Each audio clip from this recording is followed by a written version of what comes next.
ada risetnya di Al-Azhar Mesir. Apa faktor-faktor tadi yang menyebabkan kesuksesan kepemimpinan seorang Umar bin Abdul Aziz, padahal durasinya, waktunya teramat sangat singkat, lantas sampai 5 tahun.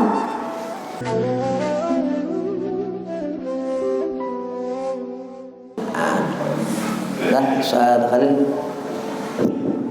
Sudah hadis 681. Qala al-Imam Tirmidzi rahimahullahu ta'ala rahmatan wasi'atan.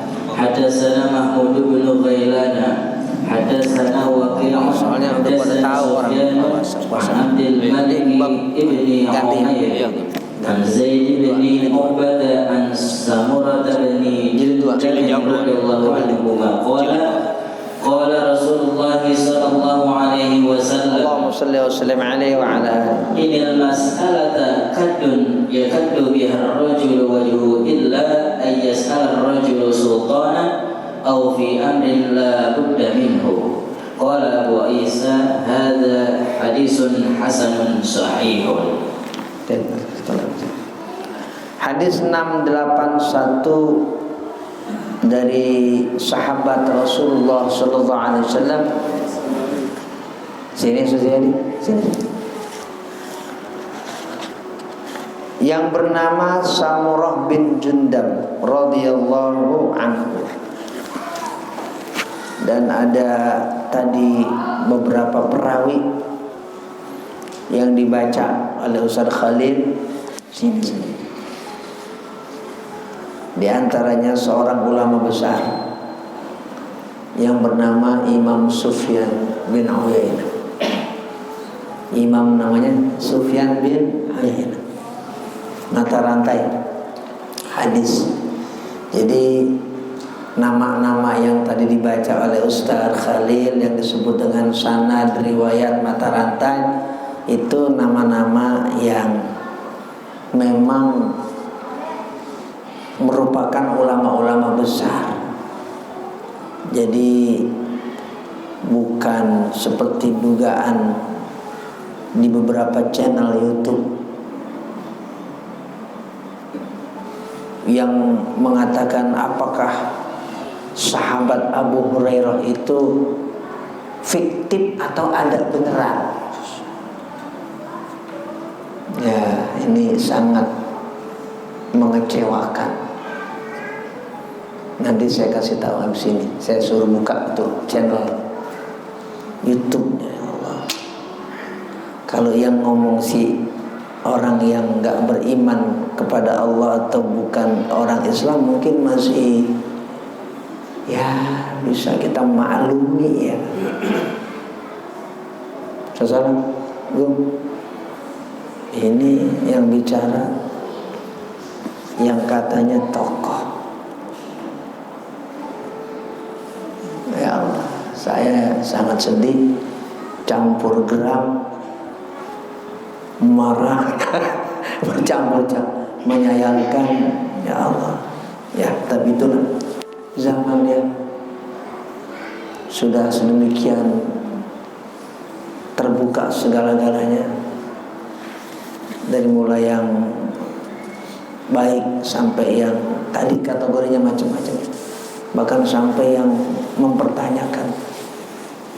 Yang dipertanyakan diantaranya adalah sahabat yang sangat semua kita sering dengar namanya, itu sahabat Abu Hurairah radhiyallahu anhu. Jadi Imam Sufyan bin Uyainah ini ulama besar. Ulama besar karena muridnya jadi ulama besar. Di antara murid yang jadi ulama besar itu adalah Imam Syafi'i. Imam Syafi'i. Imam Syafi'i yang lahir tahun 150 Hijrah di Gaza dan wafat tahun 204 di Kairo, Mesir, itu pernah berguru cukup lama kepada ulama yang lagi kita baca itu dan tadi dibaca oleh Ustaz Khalil. Namanya siapa?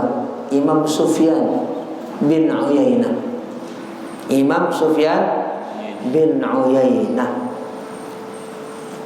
Beliau ini ulama yang lahir di kota Irak namanya Kufah. Kufah itu sampai sekarang masih ada nama kota di Irak. Tahun 108 Hijriah. Al-Imam Sufyan bin Uyainah lahir di kota Kufah, wafat di kota suci Makkah Al-Mukarramah dan menjadi ulama besar di kota suci Makkah, wafat tahun 189 Hijriah. Al-Imam Sufyan bin Uyainah.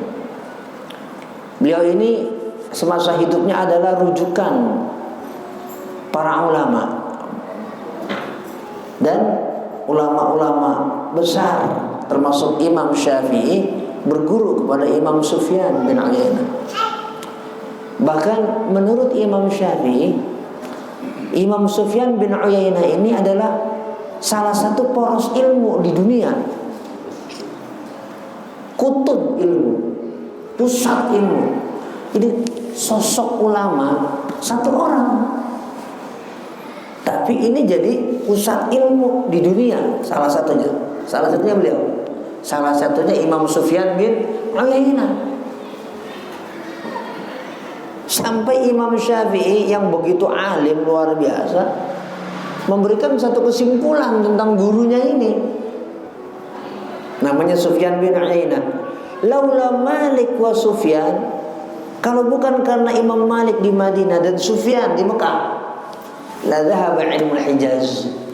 Pasti ilmu dari Hijaz itu, kalau sekarang kota antara Mekah dan Madinah namanya Hijaz. Hilang ilmu, lenyap ilmu.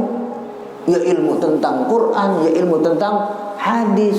Kalau bukan karena ini ulama namanya Imam Sufyan bin Uyainah dan satu lagi Imam Malik bin Anas, habis sudah ilmu itu. Ya Allah. Saking apa? Luar biasa keberadaan ulama yang bernama Imam Sufyan bin Uyainah. Apakah saat itu ulama di Mekah Madinah enggak ada? Banyak gudangnya.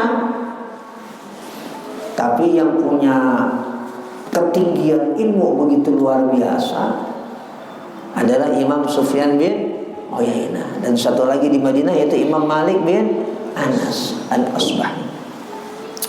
Begitu sedikit tentang ulama. Hadis riwayat Imam Tirmidzi ini tentang sabda Rasulullah SAW terkait dengan kemandirian. Jadi Nabi bersabda tentang apa? Kemandirian. Jangan sampai kita tidak mandiri. Jadi secara tersirat diucapkan oleh Rasulullah SAW, innal mas'alata, sesungguhnya minta-minta, qad yakuddu bihar rajulu wajahahu, sesungguhnya minta-minta itu bisa menyebabkan seseorang itu ngotorin wajahnya sendiri. Baik, kita semuanya ingin wajah kita itu apakah secara fisik bersih, kita kasih sabun, atau secara tidak fisik. Maksud wajah itu nama baik kita. Juga kita ingin kedengarannya di hadapan orang lain baik. Tapi ini kok ada orang yang mencemari, yang mengotori wajahnya sendiri.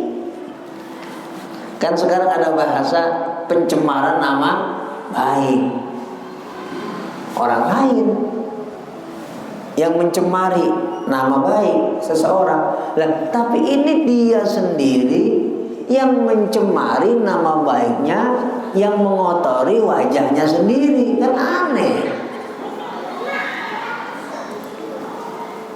Jadi Nabi katakan orang yang masalah meminta-minta itu jadi aktivitasnya, jadi kegiatan hariannya, bukan karena keperluan yang mendesak dia harus minta, kok minta-minta jadi profesinya. Bahkan katanya ada yang bergaji per bulan 25 juta. Tahu bener tahu kagak tuh? Kita baca di berita dah, medsos. Ada peminta-minta yang tiap bulan itu penghasilannya 25 juta. Ini mungkin manajer peminta-minta. Katanya rumahnya luar biasa di kampung itu. Aktivitas hariannya koordinator peminta-minta. Ini dalam Islam sesuatu yang sangat dikecam, bahkan ini dihinakan, dan satu kegiatan yang terhina. Kenapa minta-minta jadi profesi? Orang yang minta-minta jadi profesi bukan karena dia butuh, bukan karena dia perlu, berarti dia mengotori dirinya sendiri, berarti dia mencemari nama baiknya sendiri yang harusnya dijaga. Itu yang dimaksud Rasulullah. Innal mas'alata qad yakuddu bihar rajulu wajhahu. Ada yang boleh, sabda Nabi, illa an yas'ala rajulu sultanan, kecuali jika seseorang itu meminta kepada sultan, penguasa. Kenapa? Karena emang kewajiban penguasa. Ya, kewajiban penguasa mensejahterakan rakyat. Jadi rakyat itu boleh minta sama sultan, sama penguasa.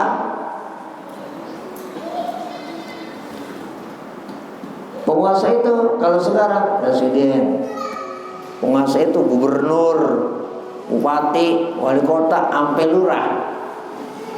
Penguasa boleh. Bupati, presiden minta beras. Kenapa? Itu hak rakyat yang wajib dipenuhi oleh pemerintah, penguasa. Pemerintah, penguasa wajib. Rakyat punya hak yang tadi menjadi kewajiban pemerintah. Makanya para pemimpin Islam, apakah Sayyidina Abu Bakar, Sayyidina Umar, sampai Sayyidina Umar bin Abdul Aziz yang merupakan cucu atau keturunan dari Sayyidina Umar bin Khattab, itu sangat memperhatikan kebutuhan rakyatnya agar cukup dan terpenuhi, termasuk terkait dengan pangan.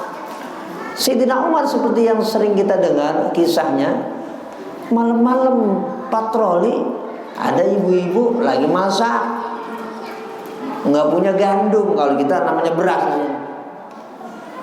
Kok ibu gini? Ya ini Umar kurang merhatiin saya. Padahal yang lagi ditanya itu, yang lagi nanya itu Sayyidina Umar. Tapi Sayyidina Umar nggak marah. Punya keterbukaan, kagak ngambek, apalagi orang ditangkap. Pemimpin-pemimpin zaman dulu luar biasa, sampai mau dikalungin pedang, kalau kamu nggak adil saya tebas kamu. Ya kalau sekarang repot, ditangkap langsung. Oh ini mengancam, bisa dihukum mati. Luar biasa pemimpin zaman dulu. Itu Sayyidina Umar ngambil langsung gandum di mana? Di gudang. Bahkan yang ngikut waktu itu beberapa orang ingin Jangan Umar yang memanggul karung gandum yang isinya itu. Tapi saya kata, karena dia termasuk pejabat juga. Sayyidina Umar nggak mau. Enggak, saya aja. Alasan Sayyidina Umar, emang kamu mau manggul dosa saya di hari kiamat? Kira-kira pemimpin kita nih kalau mikirnya kayak begini hebat nggak nih? Waduh, luar biasa. Umar sini nyaris nggak mikirin bagaimana dirinya sejahtera, cukup atau enggak. Sini saya lihat. Ini suara ayat sekarang viral ini di Facebook. Ini tapi senang, kita senang ikut dakwah bareng kita rame-rame. Itu Sayyidina Umar. Dan kemudian dia punya keturunan lagi nih, dari pihak perempuan tadi. Namanya Umar bin Abdul Aziz. Bapaknya bukan keturunan Umar, tapi dari pihak ibu dia kakeknya adalah Umar bin Khattab. Nama khalifah namanya Umar bin Abdul Aziz. Sebelum jadi pemimpin tertinggi, itu Umar bin Abdul Aziz perlente, kaya, makmur. Udah jadi pemimpin tertinggi zaman itu namanya khalifah. Susah. Ya kan? Ini luar biasa. Udah jadi pemimpin tertinggi lagi, pemimpin tertinggi. Bukan presiden, di atas presiden. Kekuasaannya seluruh negara yang sekarang masuk Timur Tengah itu dia yang berkuasa. Umar bin Abdul Aziz yang berkuasa. Dari mulai Syria, 1, 2 Yordania, sekarang negara-negara modern sekarang. 3 Libanon. 4 sekarang Saudi Arabia, 5 Yaman, 6 Oman, 7 Qatar, 8 Bahrain, 9 Uni Emirat Arab, 10 Irak, 11 Iran, 12 Afghanistan, 13 Uzbekistan, 14 Turkmenistan, ke-15 Mesir, 16 Libya, 17 Aljazair, 18 Tunisia, 19 Maroko, 20 Mauritania, 21 Andalusia, sekarang Spanyol sama Portugal. 21 negara yang jadi pemimpin tertingginya namanya Umar bin Abdul Aziz. Ini kalau untuk urusan mau kaya kira-kira gimana tuh? 21 negara dipegang. Kayak apa tuh asetnya kalau mau? Tapi ini fakta sejarah. Sosok Umar bin Abdul Aziz sebelum jadi pemimpin tertinggi, dulu namanya khalifah, itu orang yang makmur, perlente, necis, kaya raya. Pas diangkat jadi pemimpin malah semua ditinggalin, dikasih, diserahkan kepada Baitul Mal, bendahara negara. Nggak punya apa-apa. Sampai anaknya datang ke kantor malam-malam, mau masuk langsung ke kantor ayahnya, dicegah, jangan. Kamu di pintu, kata Umar bin Abdul Aziz. Oh, Pak, kalau bahasa kita, kenapa? Bapak mau tanya dulu, kamu masuk ke kantor Bapak urusan apa? Urusan saya dengan Bapak, keluarga. Oh gitu, dimatiin lampunya. Dulu kan belum ada listrik, ya, dimatiin, gelap. Lah anaknya kaget, Pak, kenapa kok gelap-gelap begini sih? Lah, kamu kan tadi bilang kamu pengen kesini urusan keluarga, bukan urusan negara. Ini minyak yang Bapak pakai buat nerangin, ini minyaknya negara. Coba segitunya coba. Ya Allah. Ya. Makanya hanya dalam waktu kurang dari 4 tahun. Kurang dari 4 tahun itu nih. Dalam kepemimpinan Umar bin Abdul Aziz, seluruh wilayah yang tadi udah saya sebut itu menjadi wilayah satu, aman. Aman. Yang kedua, makmur. Sampai zaman itu nyari orang yang mau dikasih zakat, mau dikasih infak, padahal belum tanda kiamat waktu itu, lumayan susah zaman itu. Jadi Umar bin Abdul Aziz berkuasa di akhir paruh abad pertama Hijriah sampai awal abad kedua Hijriah, antara 99 Hijriah sampai 103 Hijriah, nggak lama. Tapi luar biasa. Wilayah itu makmur dari mulai Spanyol, Portugal, sampai Yaman, sampai kekuasaan Soviet, Rusia sekarang, sampai mendekati India. Aman, terkendali. Kedua, makmur. Yang ketiga, adil. Adil berarti secara hukum. Mau anak, mau siapa, semuanya sama di depan hukum. Equal before law, kata orang sekarang. Sama di depan hukum. Ini pernah ada risetnya di Al-Azhar Mesir. Apa faktor-faktor tadi yang menyebabkan kesuksesan kepemimpinan seorang Umar bin Abdul Aziz, padahal durasinya, waktunya teramat sangat singkat, nggak sampai 5 tahun. Kan zaman sekarang satu periode 5 tahun, atau kalau di Amerika 4 tahun. Ini kurang dari 4 tahun untuk ukuran Amerika. Tapi luar biasa sukses dari semua sisi. Bayangin coba tuh. Ini patut ada riset dan kemudian dijadikan bahan tata negara. Gimana kita cara ngurusnya yang rapi. Ternyata faktor utamanya pertama, faktor leadership, faktor kepemimpinan dari seorang sosok pemimpin. Itu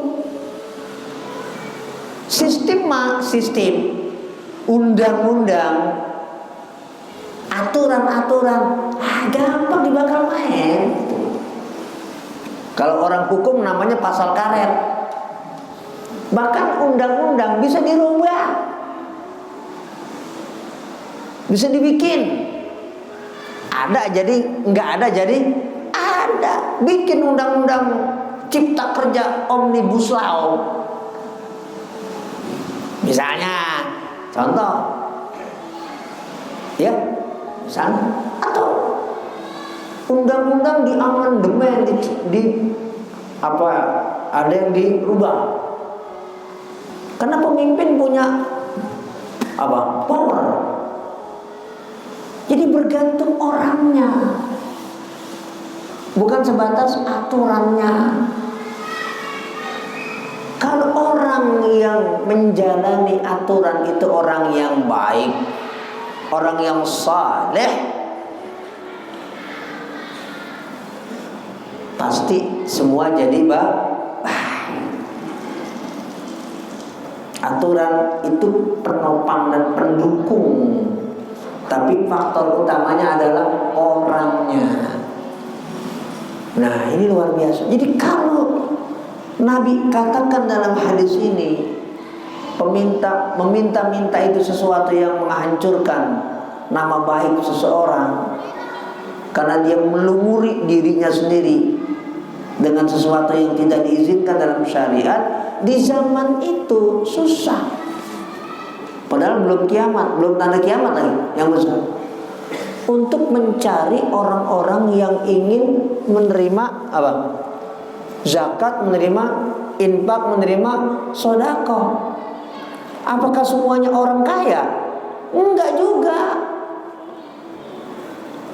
Cuma rakyatnya itu malu minta. Rakyatnya minta malu. Kenapa pemimpinnya kayak gitu sederhananya? Ya rakyat mau minta malu. Malu.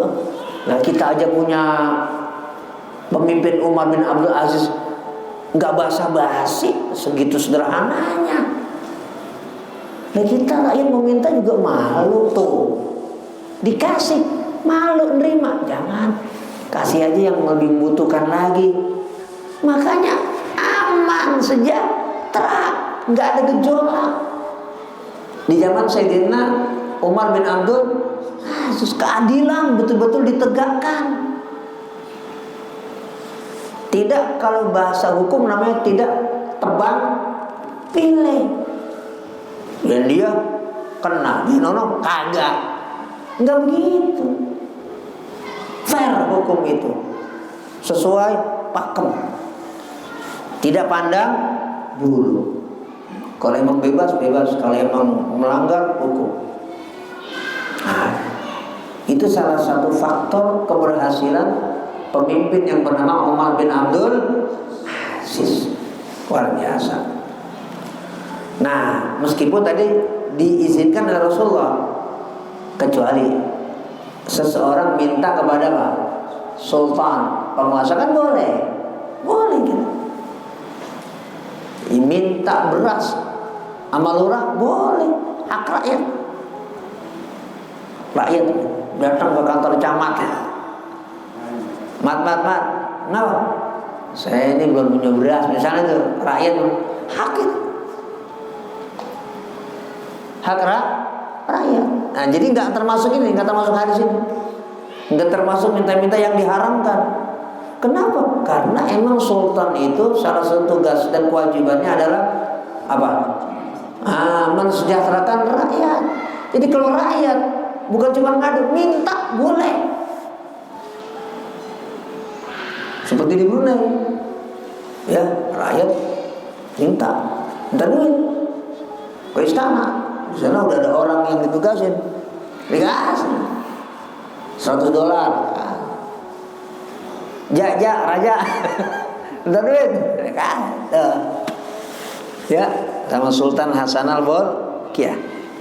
Aw fi amrin la budda minhu, atau seseorang rakyat itu minta kepada penguasa sesuatu yang memang dia rasakan, atau tidak kepada penguasa, tapi ini sifatnya amrin la budda minhu, sesuatu yang mendesak, sesuatu keharusan, dia harus minta. Kenapa? Kalau nggak minta dia mati.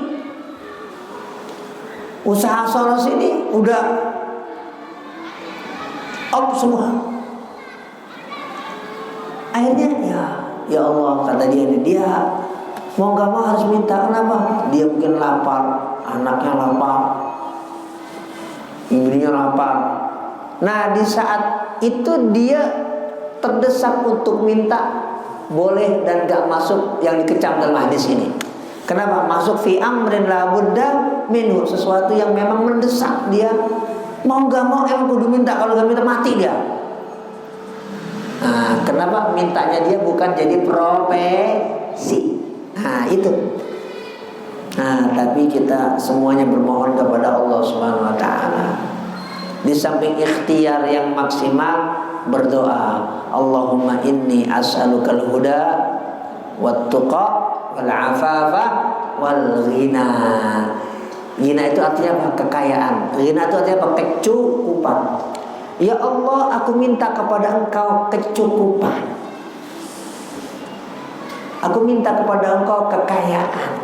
Boleh, tapi bukan kekayaan yang bisa menyelewengkan orang dari taat kepada Allah.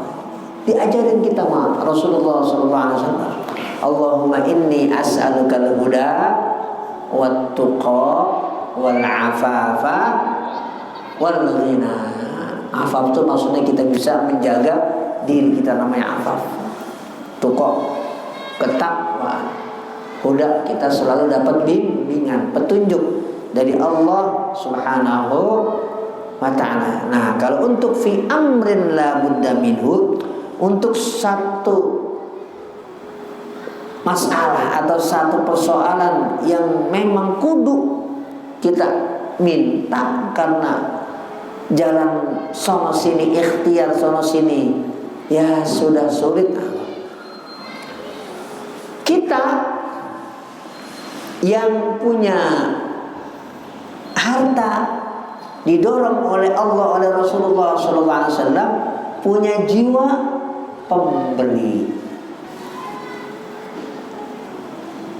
punya jiwa dermawan. Nah, jadi inilah indahnya Islam. Disebut dalam hadis namanya al-yadul ulya, tangan di atas. Yang meminta disebut al-yadus sufla, tangan di bawah. Nah, itulah indahnya Islam. Saling memperhatikan, saling peduli, saling memberi. Bahkan cakepnya kita ngikutin para sahabat Rasulullah SAW. Para sahabat itu saling memberi padahal nggak minta. Kenapa? Karena sahabat kan malu untuk minta. Tapi kawannya ini peduli. Kayaknya kawan saya romanannya dia lagi susah ini. Ya, wajahnya Romana kurang asik dilihatnya.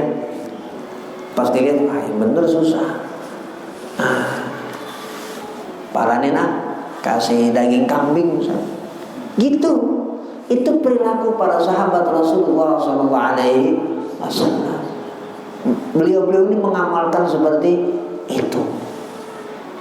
Nah, ini hadis ada makna tersirat bahwa kita itu harus saling membantu. Nabi bersabda, wallahu fi aunil abdi madamal abdu fi auni akhihi. Allah itu senantiasa memberikan pemberian, memberikan bantuan kepada hambanya selama hamba itu membantu sesama hamba yang lain. Maka uluran bantuan dari Allah selalu ada. Wallahu fi aunil abdi madamal abdu fi auni akhihi. Itu konsep langit tuh. Jadi kalau kita ingin selalu diperhatikan oleh Allah Subhanahu wa ta'ala secara materi, maka perhatikanlah di saat kita punya rezeki kepada hamba-hamba Allah yang kurang beruntung. Karena dunia itu siklus perputaran. Gak selamanya seseorang itu ada di atas. Boleh jadi ekonomi itu juga berputar. Nah, agar kita selalu diperhatikan Allah, maka kita ketika punya rezeki memperhatikan orang lain. Nah, ini penting buat saya dan buat kita bersama agar selalu mendapatkan limpahan rahmat dari Allah Subhanahu wa ta'ala.